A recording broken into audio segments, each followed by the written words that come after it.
இந்த மேடையை இவ்வளோ அலங்காரம் பண்ணதுக்கு ரொம்ப நன்றி. I'm forever grateful. And also சத்தியமாக இந்த மேடையை வந்து என்ன பேபி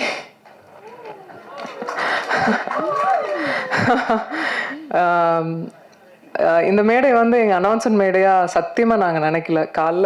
காலைல தந்தியில் ஒரு நியூஸ் வந்த உடனே நான் ஆல்ரெடி முன்னாடியே சொல்லிட்டு இருந்தேன், தயவுசெய்து நீங்கள் என் ஃப்ரெண்டு, நான் உங்கள் ஃப்ரெண்டு, 15 வருஷம் ஃப்ரெண்டு, அதே மெயின்டைன் பண்ணிக்கலாம் அப்படின்லாம் சொல்லிட்டு வந்தால் காலையில் நியூஸ் வந்தது. அதுக்கு மேலே நண்பர்களாக உறவினர்களாக உங்கள் கூட இருந்து ட்ராவல் ஆகிருக்கோம், நானும் சரி விஷால் அவர்களும் சரி. ஸோ இதுக்கப்புறம் மறைக்கிறதுக்கு ஒன்றும் இல்லை. ஆமாம், என்ன பேபி சொல்லிடலாமா? நாங்கள் வந்து ஆகஸ்ட் 29 வந்து கல்யாணம் பண்ணிக்கலான் இருக்கோம். எனக்கு 15 வருஷமாக விஷால் அவர்களை தெரியும். என்ன எங்கே பார்த்தாலும் எந்த எந்த தருணங்களில் நாங்கள் பார்த்த இடங்களில் எப்போவுமே அந்த டியூ ரெஸ்பெக்டோடு இருப்பார்.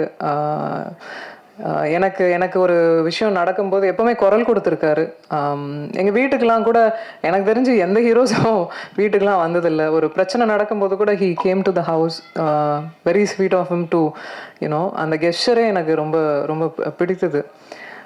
சமீபமாக தான் பேச ஆரம்பிக்கும் போது எங்களுக்குள்ளே ஏற்பட்டுருச்சு. அவருக்கும் தோணுச்சு, எனக்கும் தோணுச்சு. 2 பேரும் மியூச்சுவலாக அது அக்செப்ட் பண்ணிக்கிட்டோம். இது கல்யாணத்துக்கு தான் வந்து லீட் ஆக போகுதுன்னு தெரிஞ்சுக்கிட்டோம். ஸோ வை வெயிட் அப்படின்னு சொல்லிட்டு வி டிசைடட்.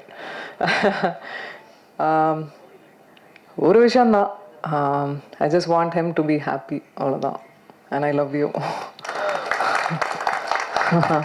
அவ்வளோதான் நான் எக்ஸ்பெக்ட் பண்ணுறது அவர்கிட்ட. நல்ல மனிதர், நல்லா இருக்கணும், அவ்வளோதான்.